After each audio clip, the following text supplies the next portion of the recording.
ओम दिव्य है।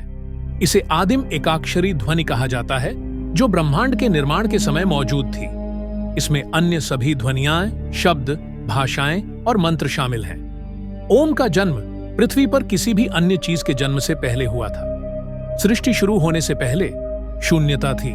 शून्यता या शून्य। शून्यता, जिसका शाब्दिक अर्थ है कोई आकाश नहीं, वास्तव में शून्यता से कहीं अधिक है, क्योंकि तब सब कुछ एक अव्यक्त संभावित अवस्था में मौजूद था। ओम का कंपन ईश्वर के रूप में प्रकट होने का प्रतीक है। ओम परम वास्तविकता का प्रतिबिंब है। इसे अनादि अनंत कहा जाता है, बिना शुरुआत या अंत के, जो मौजूद सभी चीजों को अपने में समेटे हुए है। संस्कृत में ओम को प्रणव के रूप में जाना जाता है, जो मूल नूह से निकला है, जिसका अर्थ है ध्वनि, चिल्लाना। इसीलिए प्राणनु का अर्थ है अपने मन में एक गुनगुनाती हुई ध्वनि पैदा करना। यह सदी ब्रह्म सृष्टिकर्ता का भी प्रतीक है। ऐसा माना जाता है कि सृष्टि के समय जो ध्वनि गूंजी और कंपन हुआ वह ओम के समान थी, और इसलिए इसका उच्चारण उसी के अनुसार किया जाता है। लय और सामंजस्य प्रकृति में अंतर्निहित है। ब्रह्मांड के साथ खुद को संरेखित करने के लिए हमें इस लय के साथ तालमेल बिठाना चाहिए। इसके लिए एक महत्वपूर्ण साधन ओम का जाप करना है, जिसकी एक अनूठी ध्वनि है जो ब्रह्मांड में कंपन करती है और हमारे मन में गहराई तक प्रवेश करती है।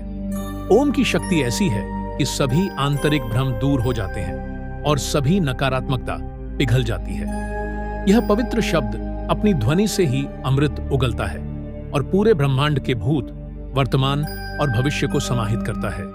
यह काल या समय की परिधि से परे है। ईश्वर के अनगिनत नामों में से ओम सबसे शक्तिशाली है। ओम सभी व्याख्याओं से परे है।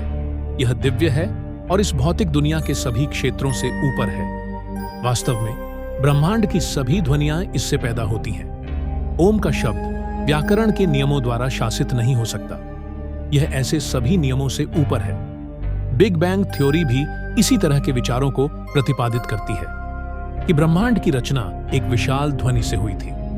ओम सार रूप में सार्वभौमिक है। इसमें स्थान और समय की कोई विशेषता नहीं है। ऐसा कहा जाता है कि भगवान ब्रह्मा ने ओम का जाप करने के बाद दुनिया की रचना शुरू की थी। इसलिए किसी भी नए कार्य को शुरू करने के लिए इसकी ध्वनि को शुभ माना जाता है। यह अनुकूल कंपन पैदा करता है और कार्य पूरा होता है। गीता ओम तत् सत मंत्रों की व्याख्या करती है। पवित्र ग्रंथ में 2 बार कृष्ण कहते हैं, मैं ओम हूं।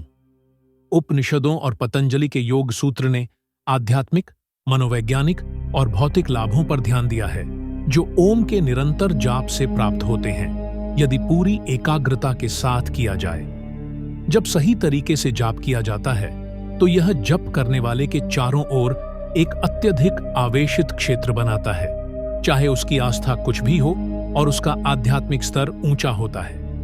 यह जप करने वाले के शरीर और दिमाग के साथ साथ आसपास के वातावरण पर भी गहरा प्रभाव डालता है। एक स्वाभाविक प्रश्न जो उभरता है वह यह है कि इस रहस्यमय शब्दांश का जाप करने का सही तरीका क्या है। योगियों ने इस प्रकार ओम का जाप करने का सही तरीका बताया है। गहरी सांस लें, उसे कुछ देर तक रोक कर रखें और फिर धीरे धीरे छोड़ें। अपनी नाभि के कुएं से शुरू करके नाभि और गले के बीच के सभी चक्रों से गुजरते हुए सांस छोड़ते रहें। हालांकि अपनी सांस को पूरी तरह से बाहर निकालने से पहले अपने होठों को बंद कर लें, ताकि बची हुई सांस आपके मन के क्षेत्र में गूंजती रहे। इस तरह से ओम का जाप करने से व्यक्ति के ऊर्जा केंद्र सक्रिय हो जाते हैं और व्यक्ति को आध्यात्मिक और भौतिक दोनों तरह से लाभ होता है। ओम केवल एक ध्वनि या कंपन नहीं है, न ही यह केवल एक प्रतीक है। यह संपूर्ण ब्रह्मांड है। वह सब कुछ जिसे हम देख सकते हैं, छू सकते हैं, सुन सकते हैं, सूंघ सकते हैं और महसूस कर सकते हैं। इसके अलावा यह वह सब है जो हमारी धारणा के भीतर है और जो इससे परे है। यह हमारे अस्तित्व का मूल है। ओम को केवल एक ध्वनि, एक तकनीक या ईश्वर के प्रतीक के रूप में सोचना इसके महत्व को पूरी तरह से अनदेखा करना है।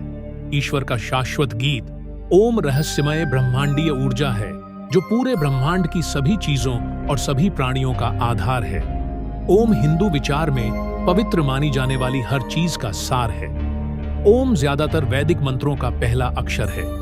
इस शब्द के दूसरे अर्थ भी हैं। यह हिंदू धर्म का मुकुट है और आर्यों की मानवता को एक अमूल्य उपहार है।